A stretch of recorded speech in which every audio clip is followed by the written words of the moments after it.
Monday marks the 50th anniversary of the sinking of the freighter, the SS Edmund Fitzgerald.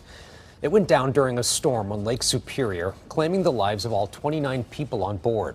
Well, this weekend, there are a number of events hosted by the Dawson Great Lakes Museum on Belle Isle. 7 News Detroit reporter Peter Maxwell spent the day at the museum. He spoke with curators of the exhibit and 2 others who remember the tragedy during that November storm.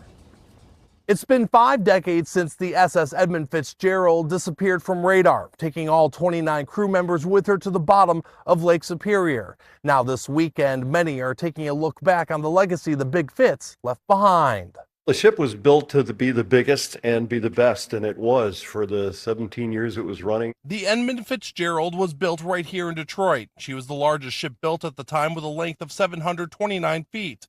She made over 6,000 trips on the Great Lakes, but 50 years ago, the SS Edmund Fitzgerald made what would be her final voyage from Wisconsin bound for a steel mill in Detroit with 29 tons of iron ore.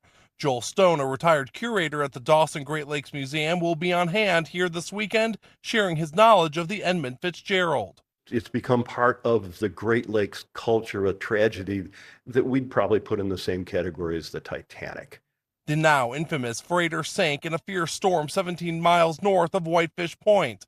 All 29 crew members on board died. That was November 10th, 1975. The Fitzgerald just kind of sailed right into the middle of it, right into the sweet spot, and was in the wrong place at the wrong time. Thomas Strutland and John Gardner were visiting the museum Friday and remember where they were when tragedy struck. It was a grim day. When I got home from school, I heard that the Edmund Fitzgerald was sinking, or had sank, and it was pretty frightening. Gardner was in Annapolis, Maryland at the Naval Academy when he got the news. We had to read the paper every day, and reading about the loss of the Fitzgerald, and the general thought was, how could that happen? Because after all, it's just the Great Lakes. This week, the Detroit Historical Society is hosting a special pop-up event at the Dawson Great Lakes Museum to remember the Edmund Fitzgerald and the lives lost in the Canadian waters of Lake Superior. The ship is sadly gone. The families have made their peace with it,